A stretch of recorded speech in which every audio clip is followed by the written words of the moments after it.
Hello student, this is Kapoor sir. Today's class is going on. In this class we discuss about the solution of pair of linear equation. जैसे हम लोगों ने पढ़ा है, start किया था कि polynomial p of x is equal to ax plus b, है ना। तो ये 1 डिग्री पोलिनोमियल था सिंगल वेरिएबल का।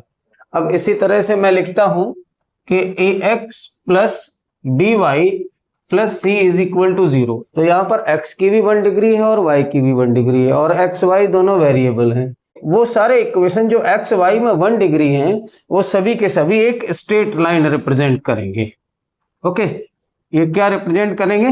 एक स्ट्रेट लाइन। जितने भी लीनियर इक्वेशन होते हैं जब इनका ग्राफ ड्रॉ किया जाता है तो ये एक स्ट्रेट लाइन को रिप्रेजेंट करते हैं। और एक बात को हमेशा याद रखिएगा कि 1 डिग्री इक्वेशन हमेशा स्ट्रेट लाइन को ही रिप्रेजेंट करेगा, चाहे वो हमारे पास में x का 1 डिग्री हो या फिर y का 1 डिग्री हो। आप एक चीज को हमेशा याद रखिए कि मैथमेटिक्स में सॉल्यूशन हम 3 तरह से कर सकते हैं, पॉसिबिलिटी है। एक सॉल्यूशन है जो हमारे पास में सेट थ्योरी से होगा, जो भी आपके सिलेबस में नहीं है। दूसरा सॉल्यूशन होगा जिसको हम लोग अलजेब्रा से बोल सकते हैं, अलजेब्रिक सॉल्यूशन होता है। और थर्ड सॉल्यूशन होता है किसी भी प्रॉब्लम का ग्राफिकल। मैथमेटिक्स 3 तरह के एक ही क्वेश्चन के 3 टाइप ऑफ सॉल्यूशंस प्रोवाइड करता है। First of all set theory से रिलेटेड सॉल्यूशंस, ठीक है, अलजेब्रिक सॉल्यूशन, और third one is graphical solution. Clear? तो हम लोगों के सिलेबस में अलजेब्रिक सॉल्यूशन है और ग्राफिकल सॉल्यूशन है। तो सबसे पहले हम लोग अलजेब्रिक सॉल्यूशन पे बात करेंगे, इसके बाद ग्राफिकल सॉल्यूशन पे बात करेंगे।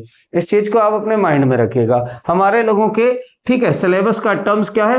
पहला अलजेब्रिक सॉल्यूशन और दूसरा ग्राफिकल सॉल्यूशन। ठीक है, तो अब आप ये चीज को माइंड में रखें कि जो इक्वेशन x और y में 1 डिग्री होगा, x और y दो हमारे वेरिएबल हो गए, तो दिस इज द 2 वेरिएबल हो गया, और x और y में 1 डिग्री है तो ये हमेशा रिप्रेजेंट करेगा एक स्ट्रेट लाइन को।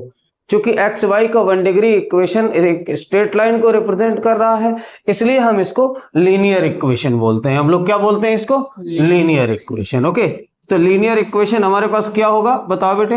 वो इक्वेशन जो x और y में 1 डिग्री है, और x और y में 1 डिग्री इक्वेशन हमेशा एक स्ट्रेट लाइन को रिप्रेजेंट करता है, इसलिए हम उसको लीनियर इक्वेशन कहते हैं। अब किसी भी मैथमेटिक्स के ऑपरेशन को परफॉर्म करने के लिए हमारे पास में कम से कम एटलीस्ट 2 टर्म होने चाहिए। चाहे हम डिवीजन करें, फंडामेंटल ऑपरेशन ऑफ मैथमेटिक्स, चाहे आप एडिशन परफॉर्म कर रहे हो, चाहे आप सब्ट्रैक्शन परफॉर्म कर रहे हो, चाहे मल्टीप्लिकेशन परफॉर्म कर रहे हो, चाहे डिवीजन परफॉर्म कर रहे हो, आपके पास कम से कम, ठीक है, 2 टर्म्स रिक्वायर्ड है। 2 टर्म्स रिक्वायर्ड है, चाहे वो कांस्टेंट टर्म हो चाहे वो वेरिएबल टर्म्स हो। जैसे मान लीजिएगा कि आपके पास में 5 और 3, तभी तो परफॉर्म कर पाएंगे एडिशन। 5 के साथ में कोई ऐड करने के लिए ना हो न्यूमेरिक डिजिट तो आप कुछ कर पाएंगे नहीं। या आप ऐसे समझें कि x प्लस y होना चाहिए तभी तो एडिशन परफॉर्म होगा, अकेले x से तो एडिशन परफॉर्म नहीं होने वाला। ठीक है, या आप x का मोर देन 1 टाइम्स यूज कर लें। मींस किसी भी टर्म्स का, जितने भी कांस्टेंट टर्म्स होते हैं वो नंबर्स होते हैं, और जो वेरिएबल टर्म्स होते हैं वो वेरिएबल टर्म्स होते हैं। अच्छा, मैथमेटिक्स में वेरिएबल 2 टाइप्स होते हैं, एक डिपेंडेंट वेरिएबल होते हैं, एक इंडिपेंडेंट वेरिएबल होते हैं। ये ax plus by plus c में आप अपने माइंड से सेट करके रखिएगा कि y जो है हमारे पास में डिपेंडेंट वेरिएबल है। क्लियर? क्या है? डिपेंडेंट वेरिएबल है, और x जो हमारा है वो इंडिपेंडेंट वेरिएबल है। अब इन दोनों बातों को भी समझा जाए। डिपेंडेंट वेरिएबल का मतलब क्या है कि इसकी वैल्यू हमेशा किसी चीज पर डिपेंड कर रही होगी, किसी चीज को लेकर के ये वैल्यू दे रहा होगा, अपने आप वैल्यू नहीं दे रहा होगा। इंडिपेंडेंट वेरिएबल का मतलब क्या है कि ये कोई भी वैल्यू एक्वायर कर सकता है जो उसके फंक्शन के अकॉर्डिंगली या जो उसके इक्वेशन में वैलिड हो। मींस अब आपके माइंड में क्वेश्चन आया होगा मेरी बात सुन करके कि फिर इनवैलिड वैल्यूज क्या होते हैं?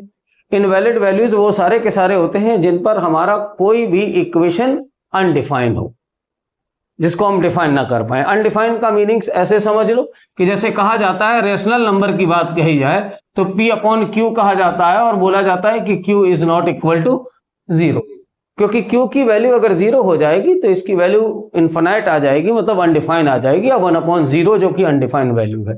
ठीक है, इस तरह की 7 वैल्यूज हैं जो अनडिफाइंड वैल्यूज हैं, फिलहाल उनको हम लोग बाद में डिस्कस करेंगे। फिलहाल हमारे पास में क्या है कि x इंडिपेंडेंट वेरिएबल है, y डिपेंडेंट वेरिएबल है, x के अकॉर्डिंगली y के वैल्यूज आएंगे, और ax plus by plus c एक स्ट्रेट लाइन को रिप्रेजेंट कर रहा है। Okay, clear? इतनी बात माइंड में रहेगी। ये स्ट्रेट लाइन रिप्रेजेंट कर रहा है, इसलिए इसको हम लोग लीनियर इक्वेशन कह रहे हैं। इसमें 2 वेरिएबल हैं। तो अच्छा, सिंगल वेरिएबल भी होता है, याद रखिएगा। जैसे ये लिखा हुआ है polynomial, it is the linear polynomial.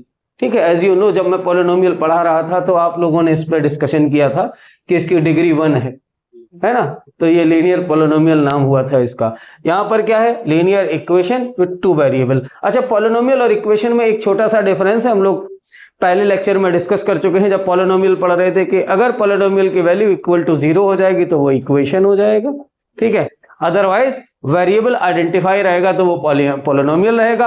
और कॉम्बिनेशन टर्म से जिसमें वेरिएबल वगैरह आइडेंटिफाई होना, ठीक है, हमें पता नहीं है कौन सा वेरिएबल है कौन सा नहीं, बस टर्म्स का कॉम्बिनेशन है, वो एक्सप्रेशन होगा। क्लियर? तो इतनी बात थोड़ी सी नोट करो, और नोट करने के बाद में इसको एक्सप्लेन करने की आदत डालना है। क्वेश्चन लगाते हैं, इससे हम लोगों को थोड़ा सा अंदाजा लगेगा। फिर से एक बार रिपीट करूंगा। एग्जांपल नंबर 7 है टू सॉल्व। किसको सॉल्व करना है? ऐसे लिखा है इन्होंने, 7x minus 15y is equal to 2 और x plus 2y is equal to 3। Okay, clear? बड़ा धमाके वाला कार्यक्रम है। क्या कि बिल्कुल बिना कुछ सोचे समझे इक्वेशन 1 और इक्वेशन नंबर 2। क्लियर? अब जिससे आप चीजें इजी समझ रहे हो। अच्छा, मैथमेटिक्स का एक रूल है कि कोई चीज अगर आपकी आसानी से आ जा रही है तो दूसरी चीजों से ज्यादा डिफिकल्टी से आएगी। एकदम पक्का समझ लीजिएगा। ये चीज ऐसे नहीं कि कोई दोनों चीजें आसानी से मिल जाए, तो उसके लिए हमें ये सोचना होता है कि जो आसानी से पहले मिल जाए हम उसी को करें, या कुछ लोग होते हैं जो डिफिकल्टी से मिले पहले उसको करें। ठीक है, ऐसे सोच अलग अलग सोच होती है कि पहले कठिन काम कर लें, सिंपल वाला तो हो ही जाएगा, है ना? तो मैं ऐसे चलने की कोशिश करता हूं कि मैं सेलेक्ट करता हूं कोई भी एक इक्वेशन। कहानी क्या है? कहीं एक जगह से वैल्यू निकाल करके दूसरे जगह शिफ्ट करना है, इसी को हम सब्स्टिट्यूशन बोलते हैं। तो यहां से हम लोग बात करते हैं, तो जिस चीज के लिए काम करना शुरू करें उसको लिख लेते हैं कि फ्रॉम इक्वेशन 1। और इक्वेशन 1 से अगर हम लोग बात करेंगे तो हमारे पास इक्वेशन 1 क्या है? 7x minus 15y is equal to 2। जो आपको अच्छा लगे उस वेरिएबल की वैल्यू निकाल लो, कोई जरूरी नहीं है किसी एक के लिए। तो मेरे को मान लीजिएगा कि मैं ऐसे सोचता हूं कि मेरे को y अच्छा लग रहा है, तो इसको इधर ले आते हैं। 7x minus 2 is equal to 15y। तो अभी तो y की वैल्यू आई नहीं है, तो मेरे पास मैं ऐसे बोल देता हूं कि 7x minus 2 divided by 15 is equal to y। अब तो आ गई ना? तो यहां से अगले वाले सेट प्रोसेस में अगर हम जाएंगे तो जो वैल्यू मेरे को मिली है इस वैल्यू को उठा के दूसरे इक्वेशन में रख देते हैं।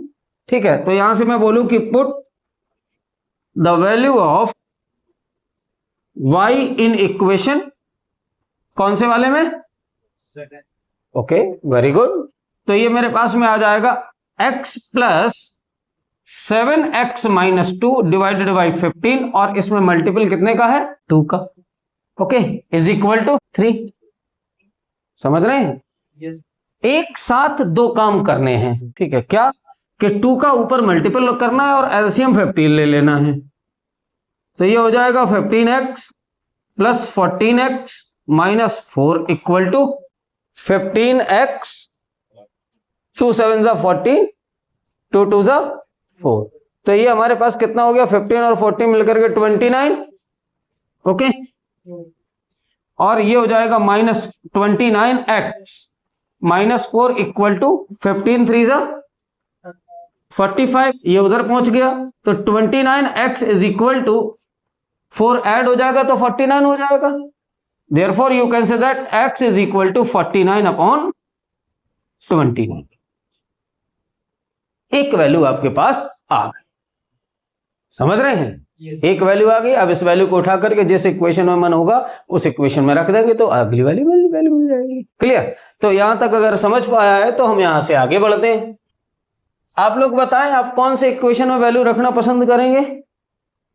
बोले। Very good. फ्रॉम इक्वेशन 2 मेरे पास क्या था? x plus 2y is equal to 3। x की वैल्यू मुझे मिली है 49/29 plus 2y is equal to 3।